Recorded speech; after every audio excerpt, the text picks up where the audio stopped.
Welcome to another session of Parent University On Demand. Today we have three exciting guests who will help us answer the question, what if my child has an IEP? Hi, my name is Megan Gregory, and I serve as the program manager for the Early Learning Support Program and the Communication and Education Support Program here at DCPS.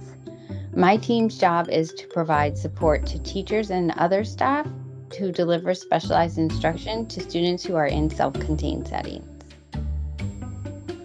Hi, my name is Juliana Araujo. I serve as an Inclusion Innovation Coach on the Special Education Inclusion team here at DCPS. My team's job is to support all teachers to meet the instructional needs of students with disabilities while maximizing each student's opportunity to access the general education curriculum alongside their non-disabled peers. My name is Gabriana Dennis, and I serve as the Senior Director of Related Services here at DCPS. My team supports schools with related services. This includes services related to audiology, occupational therapy, physical therapy, and speech-language pathology. Other related services that can be seen on a student's IEP include behavior support services and orientation and mobility services. Let's talk more about what if my child has an IEP. An IEP stands for Individualized Education Program. If your child has an IEP, that means that your child has been identified as having a disability that requires specially designed instruction and possibly related services to access their general education curriculum. For DCPS, this indicates your child requires special education. The purpose of special education is to provide students with specialized instruction and services that will build skills and increase their independence, empowering them to be successful in school and in life.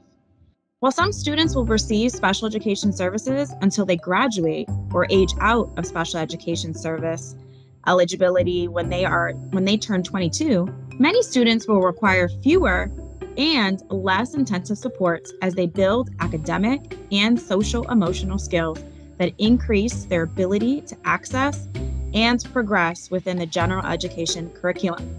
The IDEA is the right of each eligible child with a disability to have a free, appropriate public education or FAPE.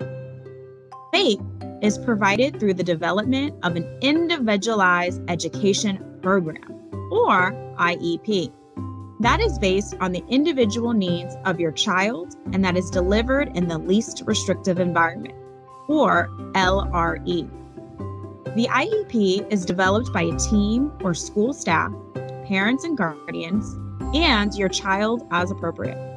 It describes the specially designed instruction, related services, and other supports your child is entitled to meet the unique needs of learners with disabilities and to ensure their access to the general education curriculum so they can meet the same educational standards that apply to all children.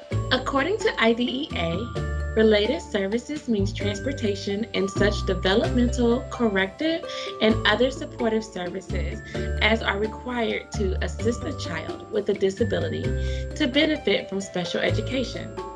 Examples of services that fall under the term related services include audiology, counseling, behavioral support services, occupational therapy, physical therapy, and speech-language therapy.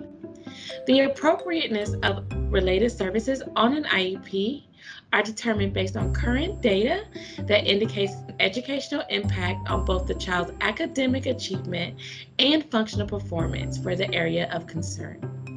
The determination of related services on an IEP is a team decision after reviewing all relevant information.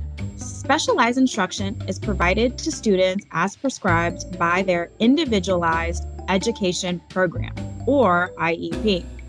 Specialized instruction can be delivered within the general education setting, in a resource room, or in a self-contained classroom. Earlier, we shared that the IDEA has a legal preference that children with disabilities be educated in regular education settings alongside their non-disabled peers. This is the guiding principle called the least restrictive environment, or LRE. But IDEA and DC regulations recognize that some students may need to receive their special education and/or related services in other settings. This is why a continuum of alternative placement is made available. The continuum considers various settings where services can be delivered, beginning with the regular education classroom setting. What's important to understand is that your child's needs guides the IEP team in determining where services should be provided. And your child might receive some services in one setting and other services in another. For example, if your child struggles with reading and writing, they may receive some of their services in a resource room setting, but their math and science instruction could be still delivered in a general education classroom. And as your child's needs change over time, placement can change as well. You have the right to participate in any meeting about your child's placement. Services in the general education classroom may be delivered by a special education teacher. A general education teacher who plans instruction for your child with a special educator or by a co-teaching pair. Students may also receive services outside of the general education classroom. In this case, a special education teacher might provide specialized instruction to your child individually or with a small group of students receiving special education services. This pull-out instruction might be delivered to students in a separate space within the general education classroom or in a resource classroom. Some students may need more support and instruction outside of general education so they can work on math, reading, daily living skills, and social skills. To support these needs, we have full-time self-contained classrooms. Self-contained classrooms are classes where students with special education needs receive instruction in a space with fewer students and special educators to help. These spaces have teachers and providers to deliver additional support during instruction. The curriculum and instruction approaches are adjusted to the student's needs to support learning and growth for the student. Students can gain skills in the full-time self-contained classroom. They also take tests like the other students, but with changes they can demonstrate their progress. For older students, these classes help them follow a plan to finish school with a high school achievement certificate or a high school diploma. Many students are able to transition to more time in general education after receiving instruction in these classrooms. Thank you for sharing all this information. We have a couple of frequently asked questions from our families. All right, let's start with the first question. The first question asks, in which special education settings do students experience the best academic and socio-emotional outcomes? That is a great question. Our data shows that in DC, as across the nation, students with disabilities served alongside their non-disabled peers enjoy better life outcomes in school and in life, with higher scores on tests of literacy and math achievement, lower rates of absenteeism, and higher graduation rates. Thank you for that response.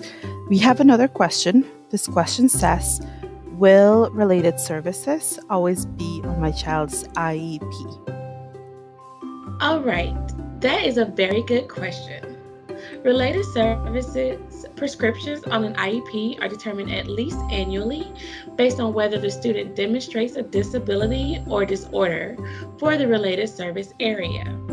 As students gain independence with their skills in the educational environment, make progress, and/or master their goals, related services should be adjusted to keep the student in their least restrictive environment. So no, related services may not always be on your child's IEP. We have one final question. The question says, how does my child get assigned to a self-contained classroom? We align our self-contained special education classrooms to high school feeder patterns. DCPS self-contained special education classroom seats are assigned through an internal administrative process. Students who need a high level of special education services are assigned a location of services as close to their neighborhood school as possible. This is done by the Division of Specialized Instruction. Thank you for all that information. Families, please check the description box of this video. You will find the Specialized Instruction Team's email and their website, as well as any other resources that were mentioned in this video. Additionally, there you will find a survey. Parent University is the beginning of a conversation, and we continue having this dialogue through that survey. So if you have any questions, any requests for resources, please feel free to complete that survey. Additionally, you can get a hold of us via our social media platforms and our Parent University email. Thank you.